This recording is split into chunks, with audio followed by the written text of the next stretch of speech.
Hello there, Alaskans, wherever you are. Welcome to the Must Read Alaska Show. Coming to you from somewhere in Alaska. This is the place where we talk about, you guessed it, Alaska. Where we keep the mainstream media on their toes and where we are standing up for what's right in a world run by leftists. You can find out more by heading over to mustreadalaska.com and also checking out the Must Read Alaska YouTube channel for some really great content. But first, let's get this party started.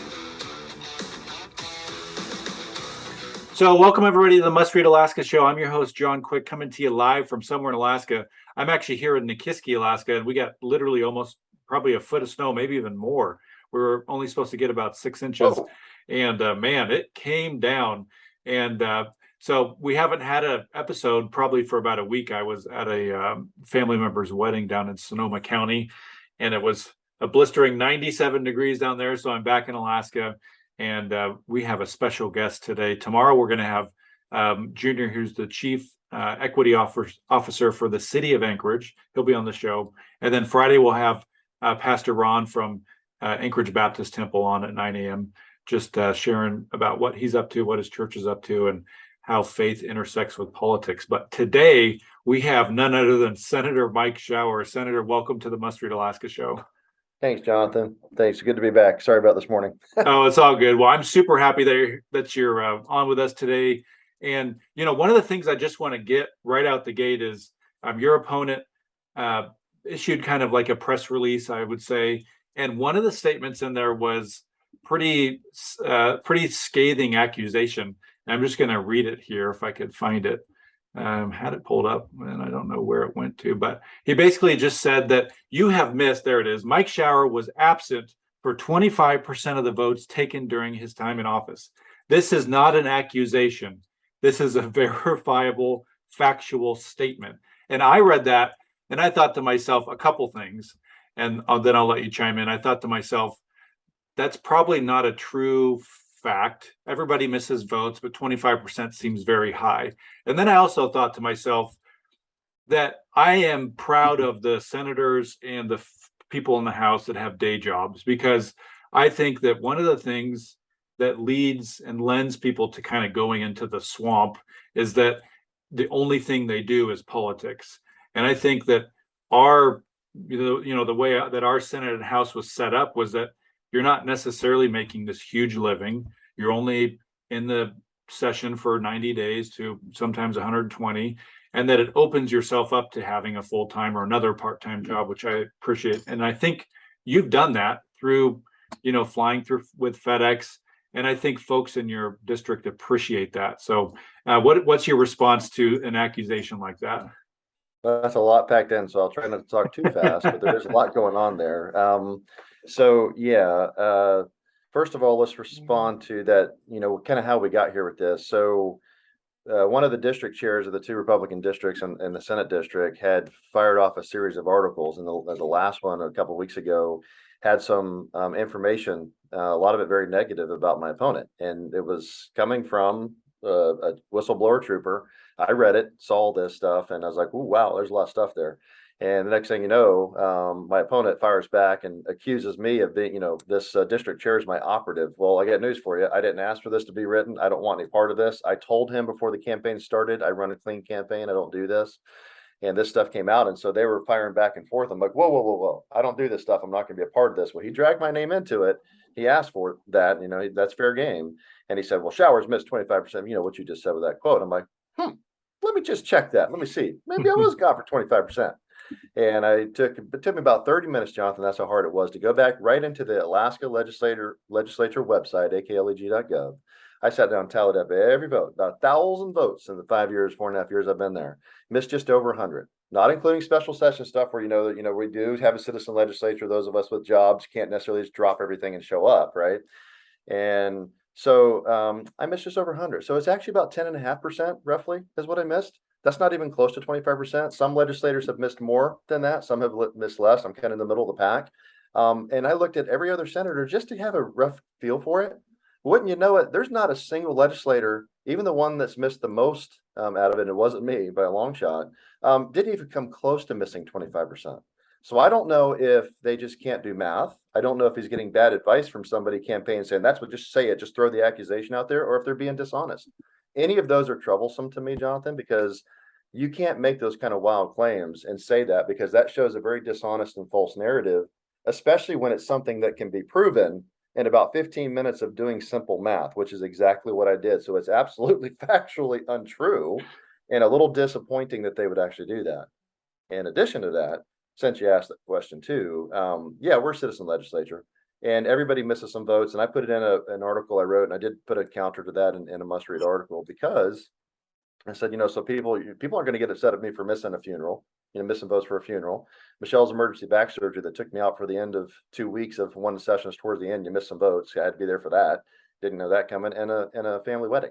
Those things happen. Like I said, life happens. Life doesn't stop for 4 or 5 months out of the year because you're in session. I burn all of my personal leave, all of my vacation to make sure I block off that 4 months to be there. I have not missed very much, but I've missed some. Like I said, life happens. And some of those events are just things that happen. There's not much you can do about it. So I've missed almost nothing, ironically, of my other job because I plan to be there. I make sure I'm there for that. So I lose a lot for that as far as income and, seniority and other things, but I stepped up to serve, and that just comes with the territory. And the final point, we were kind of talking about it before we started, is I was looking at that, and I agree with you. We are a citizen legislature. I get concerned that we have mostly retired, wealthy, and people that have a spouse with a job good enough to let them go be a politician full time. As far as I can tell, out of the 13 Republicans in the Senate, 2 of us actually have a job. Senator Myers and myself. There might be another one, I'm not sure that there is, that has to work in the private sector, come home, pay the bills, be a part of that, and work to survive. And I go, that's important to have, because otherwise you end up with DC. Permanent politicians, professional, and look at the mess that gave us. These people are completely out of touch. My opponent talks about, well, I'm retired, so I can be a full-time politician. I'm like, that's not what we need, partner. We need people that are in touch with the working folks that have to go out and pay their bills and be in the economy. And I don't think that's a strength. I think that's a weakness. Yeah, I have no problem with it, but not that many. I kind of didn't realize there was so few of us that were actually working outside of being a politician. I think that's a problem. Yeah, I appreciate whether you're a Democrat or a Republican and you have a part-time job outside or a full-time job outside of being an elected official. I think that helps keep your ear to the ground for actual problems that normal people are going through. And I had Senator Rob Myers on. I don't know, it was maybe a year or so ago, and he was in his truck while we were doing the Must Read Alaska show, and I just thought that was the coolest thing ever. Only in Alaska, maybe South Dakota or North Dakota or something like that, you're going to get a senator that's doing his day job and I think you're doing your day job now probably. So I think that this. One more point to that, Jonathan. You talked about, kind of the campaign stuff, the whispers that are going around. I have not talked about my opponent negative. I haven't written negative about him. Don't talk about him. But I'll give an example, that I think people need to understand this, because he said in the article, well, I don't like this negative stuff, and I'm going to come out and, I'm basically going to, just say, well, I've been trying to run a clean campaign. I said, if that's the case, then explain to me why he invited 2 weeks ago, just over 2 weeks ago, Senator Josh Reback to his campaign event in Big Lake, and because somebody told me about it, called me and told me they were there. He allowed Josh Reback to get up in front of the crowd for 10 minutes and impugn my character and my motive and just tear into me and character assassinate me. I go, that's not clean campaigning. And you did that before that article even came out. So, when you see things that happen like this, I'm getting hit by Randy Rudrick and some other stuff. I know you may talk about that, but this clean campaign thing, it's always frustrating and it's disappointing. I wish we weren't doing it at all. The article I wrote for Must Read as a retort to what was happening was that, let's stay focused on the issues. I'm not going to get drugged into this mudslinging. We need to be talking about all the important stuff, a comprehensive fiscal plan and energy policy, judicial reform, election reform, all the stuff we're going to talk about bill-wise. That's the stuff that matters, Jonathan. That's what the people care about, the PFD, not mudslinging and who did what and whatever. So that's not helpful. It's not moving us forward. So we need to we don't need to be doing that. So one of the things that I think, was very important to folks, my timeline is probably not correct here, but a number of years ago was the binding caucus in the Alaska State Senate. If you couldn't turn on your Facebook or Twitter without somebody saying something about the binding caucus and usually having it be a negative thing. The people, the everyday person in Alaska did not like the binding caucus. You had people running on platforms to get elected to say, we're going to take away the binding caucus. We're going to go after the binding caucus. Well, there was one man in particular that kind of took this on his mantle and made sure that it was going to be killed, and that was you. And so I think people, there's obviously other folks that helped and whatnot, but I think people, it's quick to forget about that. And even I have to remind myself sometimes that must have been a huge thing to undertake. So give us just a little snippet of why that was important to you and how you were able to be successful in kind of killing that binding caucus. So yeah, nobody was really talking about it when I got there, and I know it's been off, a little bit of an issue, but I've made it a seminal issue. I've kind of planted flags, said this is important for this state, and I don't think anybody else has done that. Because you remember in 2018, I was appointed. The very first thing I did, said, I'm not joining your caucus. You can't tell me how I'm going to vote. Because I started looking at it, research, and thinking, wait a minute. So I have to join your team, but to join your team, I have to agree to give you my vote on the budget. And I have to give you my vote on any procedural things that I have learned since they can be used as a political weapon to move or stop bills. They do it all the time. No, it's not how it works. I'm like, that's absolutely how it works. And that is what it does. And so I said, I'm not joining your binding caucus. And I started making this thing, and I had videos about it, and I talked about it over and over to get it to be I wanted it to be a household word in Alaska. I wanted people to know that this is not how we do ethical business. And quite frankly, when you look at the statutes, it says, you cannot, force a sitting legislator, elected official to vote for or against anything. And yet that's exactly what the binding caucus does, because it's the power of coercion. Coercion is a Class B felony in Alaska.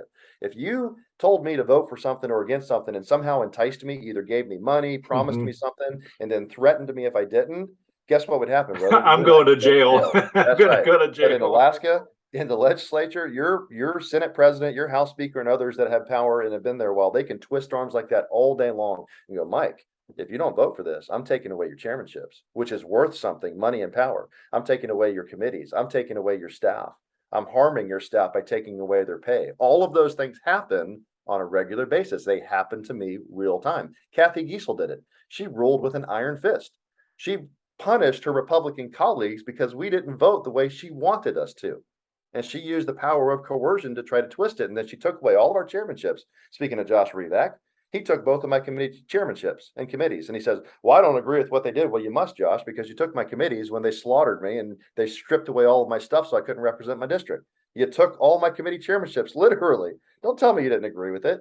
And they took it from Shelley Hughes and Laura Reinbold and some other stuff. And so they take staff. They literally, just this was, I think, something that tugged at the heartstrings of folks that I've talked to, is that imagine having a binding caucus and the leader of that binding caucus gets perturbed by something that you do. And now you have to go fire two of your staff that have planned their family's life around having this job. And because somebody got offended because some vote you did or didn't do, your staff now have to pack up. And I just think if that's not a crime, I don't know what is when it comes to coercion.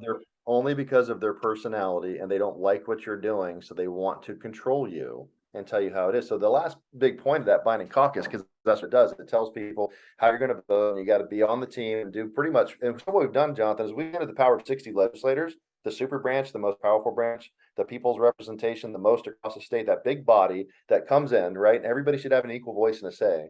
And we consolidate that power into the hands of just a few on binding caucus. And those few in leadership run everything under a binding caucus. The House has still had one because the Democrats have controlled it. They've had a binding caucus. It's one of the reasons you haven't had a PFD. If you want to know why you got a full PFD for the first time in 7 years out of the Senate, now granted the House stripped that down a little bit with Democrats in control. Well, guess what? There was no binding caucus in the Senate, brother.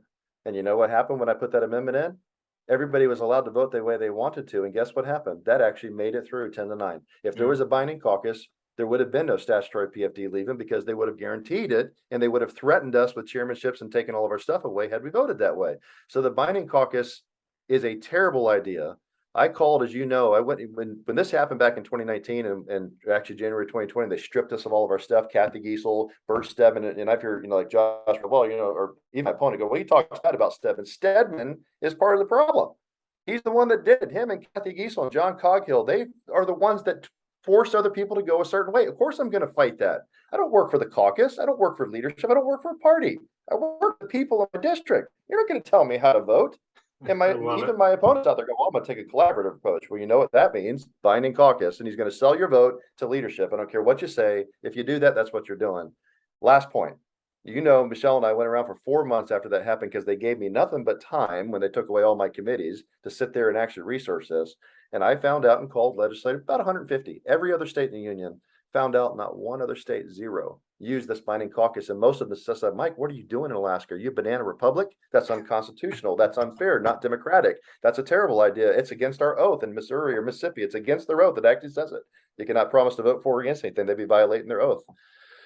Dude, it's not a good idea and it needs to go away. And we have been successful to this point. One of my campaign promises was trying to fight that thing and get rid of it. I have a bill that made it illegal. My opponent also claims, oh, we can't move any bills like Randy Rujic says. That baloney. I got the binding caucus all the way to the rules chair, ready to go to the floor for a vote. And you know what? Gary Stevens doesn't like that because it's going to put it on record. He killed it, wouldn't let it go through. I got it through the whole body, right? Just like I got a few other things through, and but I can't get it past the old guard. You know, in the Senate, they won't let those things go through, like election integrity. I got it all the way through, brother. You say, oh, he can't move it. I got it all the way through the Senate. You know, where it stopped, I got one hearing in finance. They didn't like it. Bert Stedman and Clickman said, we're not moving that bill. Important to Republicans and conservatives, but they're not moving the bill. That's the reason to stop. They killed it. These are people in our own party of issues that are important to people in the party, and they killed the bill. Don't tell me I can't move bills. I can get them all the way through, but you get one or two people in a position of power and they kill it. And that's what they did. And of course, the other side is that, you know, yeah, like we're going to get election integrity that's conservative through the House controlled by Democrats. Give me a break. So what are you going to do, man? That's the way the system is set up. So, you know, I don't take on easy issues, Jonathan. That's part of the problem, Randy. Yeah, you're not taking on naming a bridge here. This is a little different. He's like, well, you know, we need people, you know, move bills because that's an effective legislator. Well, then Gary Stevens, the most effective legislator we had, he moved like 10 bills. But they were all like extending a board date. They were like naming a bridge and whatever. And those things need to be done. I'm not saying it's a negative thing about them, but if that's your measure, your metric, well, that doesn't mean anything. What are they important bills? I'm not taking on. I could name bridges too and have stuff, you know, that was done in my name. I'm taking on election integrity. I'm taking on judicial selection. I'm taking on a comprehensive fiscal plan, the PFD, energy policy. Those are hard things to do. I'm not taking the easy stuff because I don't want to waste my time or the people's time. I want the big stuff done that matters to the state. Good luck seeing nobody else try to get election integrity through. You know why? One, they were going to be called a white supremacist and a racist by the ADN editorial board. Yeah, they did that to you, didn't they? Right. The second thing is it's hard to do. So I'm doing the hard. This is like JFK. I've used that quote before. I said, we choose to go to the moon, not because it is easy, but because it is hard. Senator Shower chooses the hard things, not because they are easy, but because they are hard and need to be done. And then I get people like my opponent, Randy Ruger, going, Mike Shower hasn't moved any bills. Yeah, good luck moving them. If you want to go do the easy stuff, fine, but that's not why I'm there. I'm there to solve problems. It makes it hard. So I appreciate that perspective. It seems like your opponent is running a mostly negative campaign. Do you have any thoughts on, you know, addressing any other the allegations or accusations or things that you're proud of that refute some of the things that he's talked about? What are your thoughts? Well, there's a couple points. I mean, we addressed the 25%, which is either, like I said, it's I think we addressed that, didn't we? Yeah. Talking about?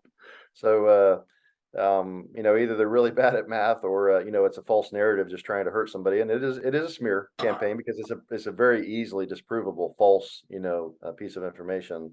You know, there's some other people like a current board member on the Matsu Assembly that's been spreading, you know, falsehoods all summer, you know, buddies with I call it the Wasilla Mafia.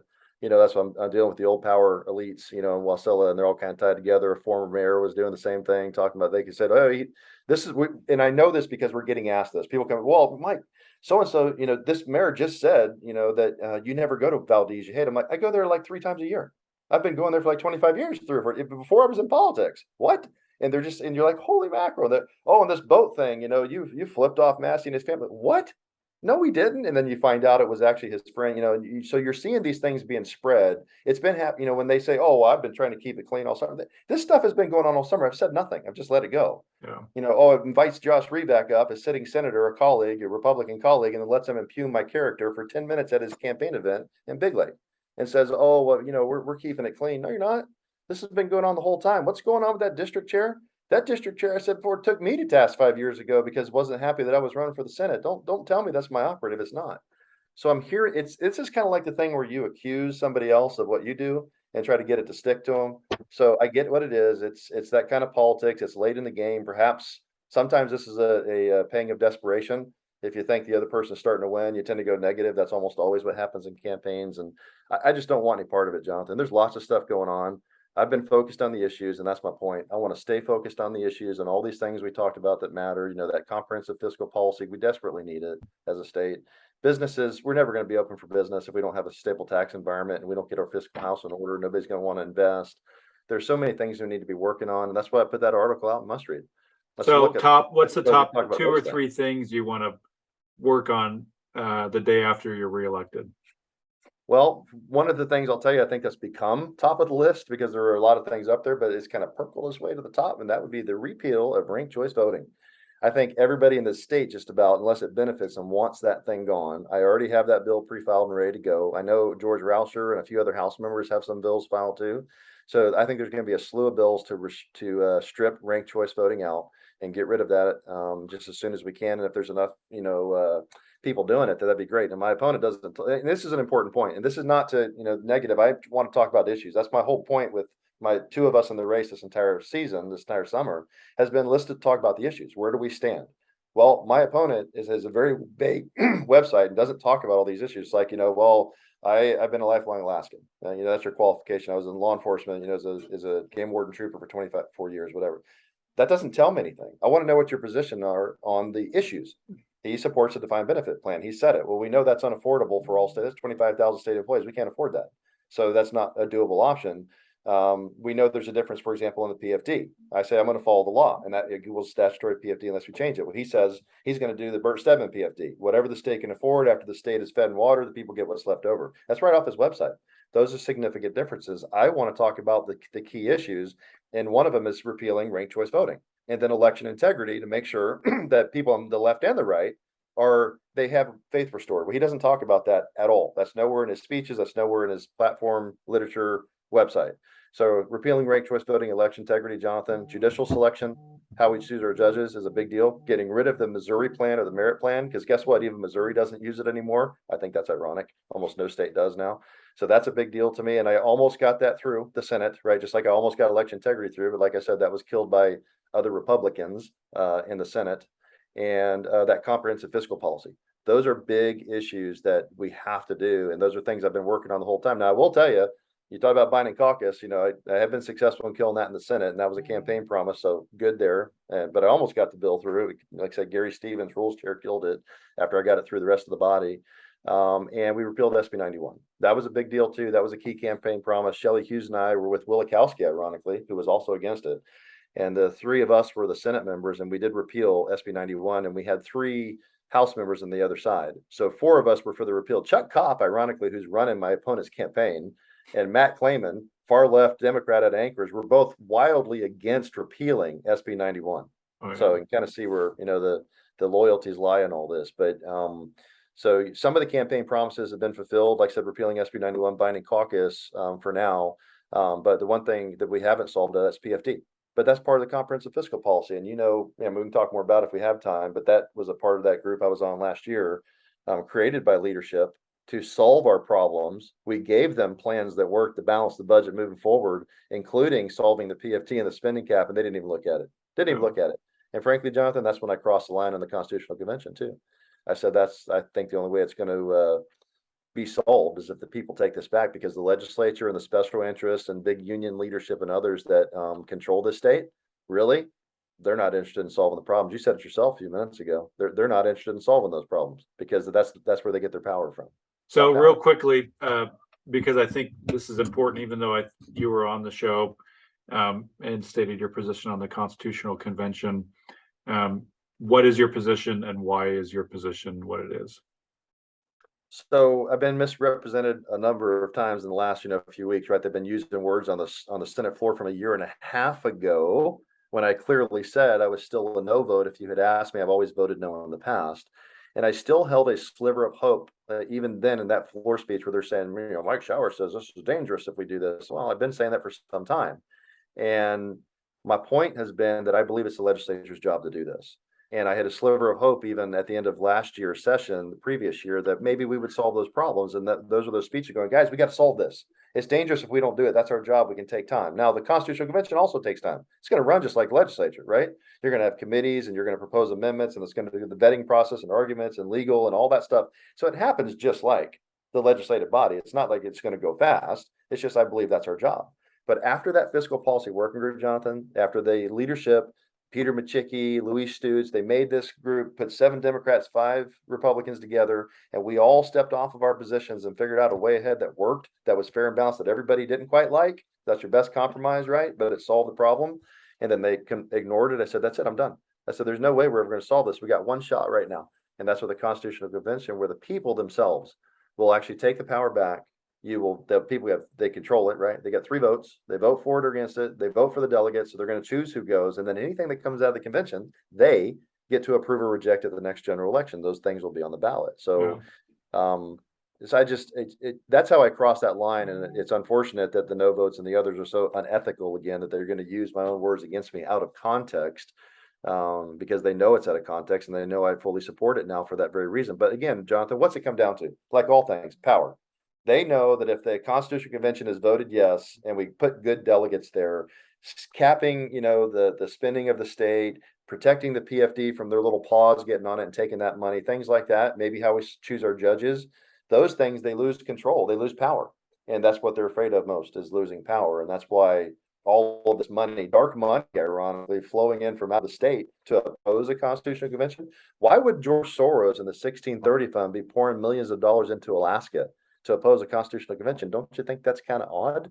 And we're There's all a worried little about bit dark of a money. red flag there.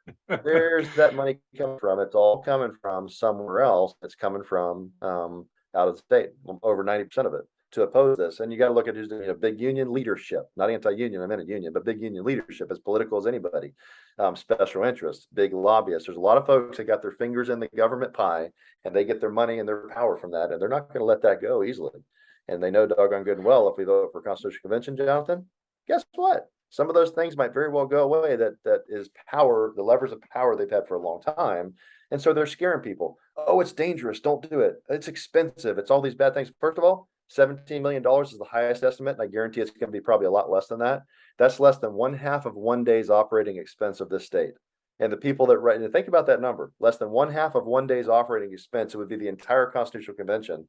And the people that write billions of dollars of checks for the state don't bat an eye, but now they're worried about $17 million. That's laughable. And then this has happened hundreds of times across the nation. There have been hundreds of constitutional conventions. The second oldest constitutional entity on the planet, little state in the Northeast, has had over 200 constitutional conventions. They're getting along just fine. It's not dangerous. It's a healthy part of the process. It returns power to the people, scares the heck out of the deep swamp that would lose power.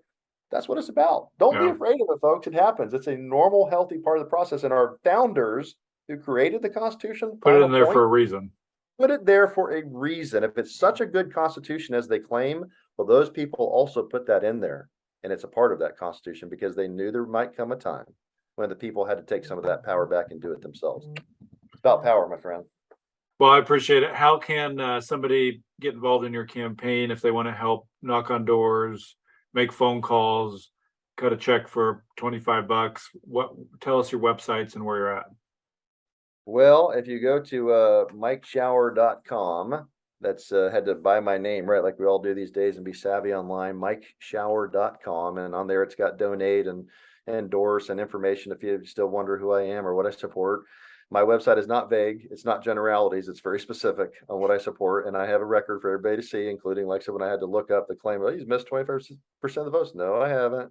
But you got to be able to prove it because once you say something, that kind of sticks. So go to MikeShower.com. You can still go to my Senate page, my state Senate page. You can go on there if you want to look at the record, how I voted, those kinds of things.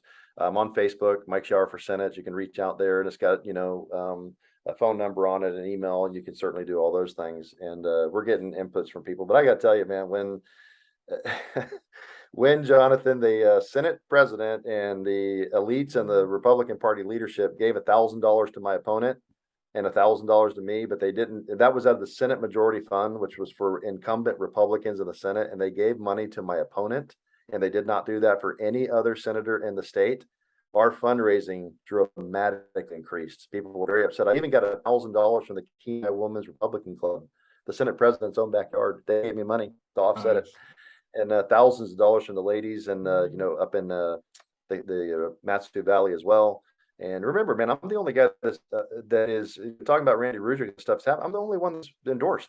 I'm endorsed by both Republican districts, both Republican Party districts, and the state central committee. My opponent is not. And yet we got Randy Rudrick coming in and throwing articles and heat around, part of the original CBC. And so, when people are helping, and just, most of our donations, Jonathan, are small.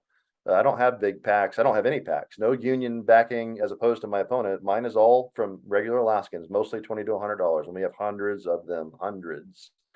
And so those people helping, Jonathan, has been huge because it shows grassroots support, and our fundraising is significantly higher than our opponent was. And that's since the primary. So it's been fantastic. The people have stepped up with donations to help us reach the people.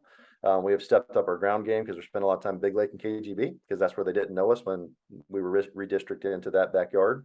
And we're mailing out flyers to the whole district, radio ads, we're saturating everything now. And that's because because they donated and helped us to be able to do that. So walking neighborhoods with us, holding up signs, you can reach out and do that. I know that was a long answer to a short question, but we're in that final 2 weeks. So it's like, man, all this stuff, right? It's this whole full afterburner sprint to the finish line, saturate, get it all out there for everybody, highlight the differences between me and my opponent, kind of stuff so people understand that, and stay positive.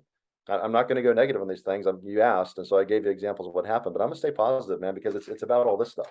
It's about all those ideas, right? It's about the different things we should be focused on and what matters for our future and the state. And as I've told you before, for Michelle and I, this is about our kids and our grandkids. We consider it a privilege to serve, and we will serve again if the people send us back. But this is about those things and our kids and grandkids, because I want them to stay here and I want them to have opportunities. But some of this stuff's got to be fixed and put the state on the right path. And if we can do that, well, we've got a bright future. I mean, especially with the resources we have, we need to get our act together and our house in order. Awesome. Well, thank you so much, Senator Mike Shower, for joining us. I really appreciate it.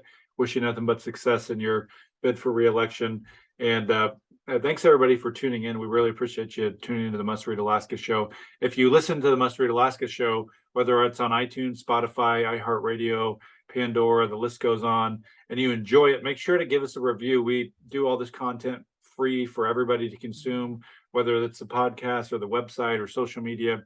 Everything's free to consume. And so we just ask that you give us a 5-star review. And if you really, really like our stuff, go to mustreadalaska.com. On the right-hand side there's a donate button. We survive off of $20 donations, $100 donations, $50 donations. We're not funded by some big nonprofit dark money web action going on. We're just funded by the good old the folks of Alaska that care about conservative news and truthful reporting. So until next time, I'm John Quick from Somewhere in Alaska. I'll see you tomorrow morning, folks, with Junior, the Chief Equity Officer for the City of Anchorage. Thanks, Senator. Yeah, my pleasure.